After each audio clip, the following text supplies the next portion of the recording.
Baik teman-teman, di video kali ini saya ingin menjelaskan tentang pahitnya bekerja di perkebunan kelapa sawit. Simak video ini, jangan di skip-skip. Oke, Assalamualaikum warahmatullahi wabarakatuh. Salam sehat, salam sejahtera, tetap semangat dalam bekerja. Ya, dalam bekerja itu wajib semangat ya teman-teman ya, tetap dapat menghasilkan. Ya, oke di video kali ini itulah temanya.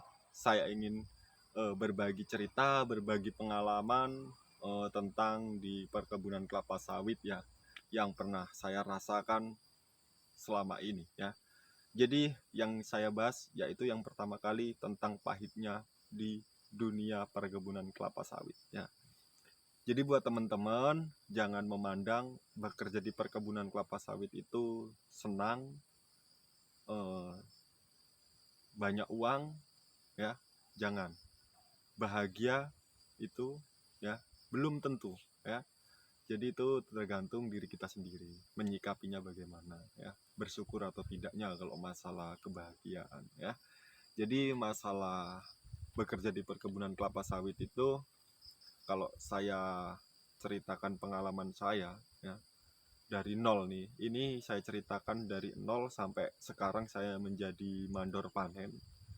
Saya ceritakan dari nol ya, saya masih kecil dulu bekerja sawit itu, tamat sekolah langsung saya kerja panen ya, bekerja panen.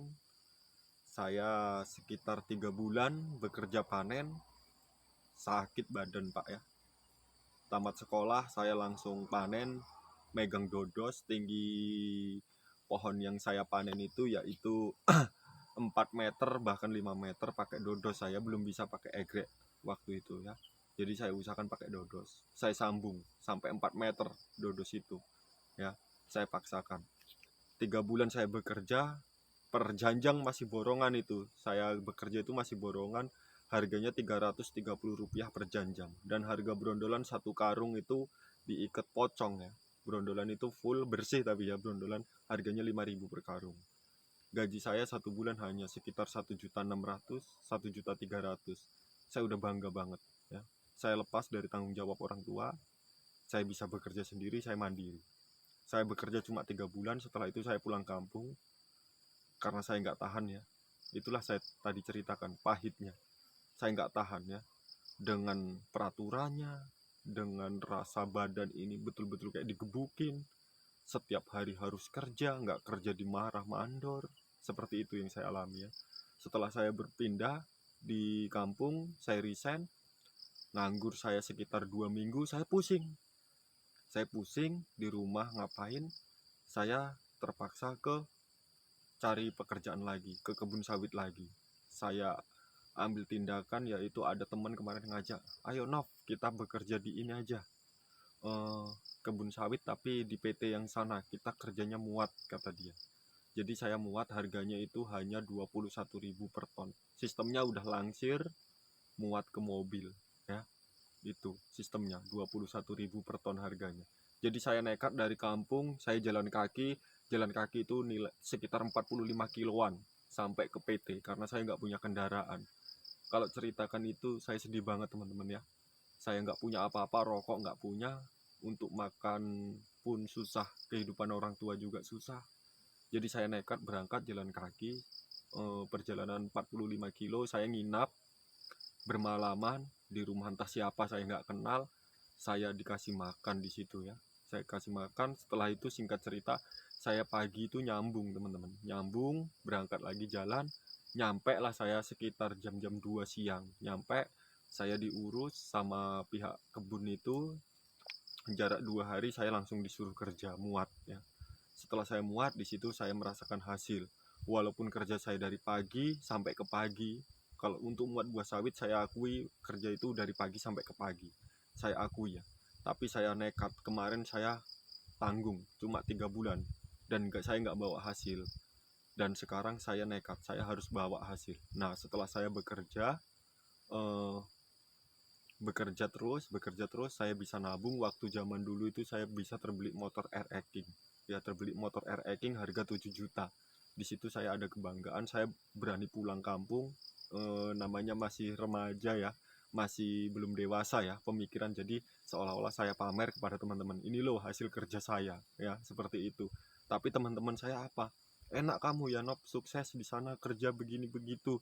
Dia nggak merasakan apa yang saya rasakan, kerja dari pagi sampai pagi, badan kayak digebukin. Dia nggak tahu, taunya enaknya saja ya teman-teman ya. Dia nggak tahu gimana cambukannya dari pihak perusahaan itu ke saya ya. Tapi tetap saya tegar, tetap saya lawan, tetap saya harus bisa ya. Setelah saya berhasil, singkat cerita, bekerja sekitar 2 tahun. 2 tahun saya udah mengenal cewek ya, cewek. Jadi setelah itu saya memutuskan untuk berhenti dulu lah bekerja, pengen saya ngenain badan ya. Jadi saya berhenti bekerja sekitar 2 bulan, saya lanjut lagi melamar bekerja. Setelah saya melamar bekerja, yaitu saya langsung kerja panen lagi. Saya belajar pakai egrek. Tapi di situ ada nasib saya, itulah tadi pahitnya ya, nasib saya jelek. Saya ketimpa pelepah di tangan saya ini. Saya tangkis pelepah itu begini, nancap duri itu 4. Jadi tangan saya cacat waktu itu ya, cacat sebelum duri itu diambil, sakit terus seperti itu. Duri pelepah itu. Jadi saya dikasihlah pekerjaan yang ringan, perawatan ya. Semua pekerjaan perawatan udah saya lakukan. Nyemprot, mupuk, piringan, terbas, semua udah pokoknya saya kerjakan. Nah, setelah itu singkat cerita saya disitulah naik ya, naik. Saya dijadikan ke mandor rawat, ke mandor umum. Setelah itu saya ke mandor rawat semprot, mandor rawat pemupukan. Setelah itu saya dijadikan lagi kerani panen. Setelah itu saya terakhir singkat cerita saya kerja replanting ya, penumbangan waktu itu. Jadi saya langsung dijadikan mandor replanting pengawas alat berat 14 unit saya sendiri teman-teman ya. Alat berat itu bekerja 14 unit saya kerjakan sendiri. Di situ saya goal. Saya goal bisa nyenengin saya pimpinan itu, saya bisa nyenengin pimpinan, bisa dikatakan ada prestasi saya ya. Setelah itu saya dinaikkan langsung ke kantor RO-nya, regional office, ke kantor pusatnya ya. Bukan HO-nya ya, tapi masih RO-nya, regional office.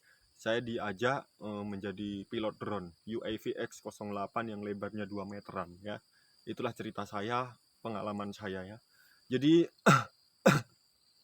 saya bekerja di kantor itu 2 tahun ya, 2 tahun saya bekerja di situ, saya udah menjadi orang ya. Tahun 2019 saya untuk mengatakan resign. Saya pingin usaha ya, saya pingin usaha, saya pingin mandiri di kampung, tapi hasilnya nol, zong ya hasilnya.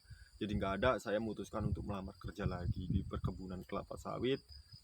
Saya ngelamar lagi jadi mandor panen. Sampai saat ini saya masih mandor panen ya. Pergi ke Kalimantan, pergi ke Palembang, sekarang di Palembang ya. Jadi itulah pengalaman saya.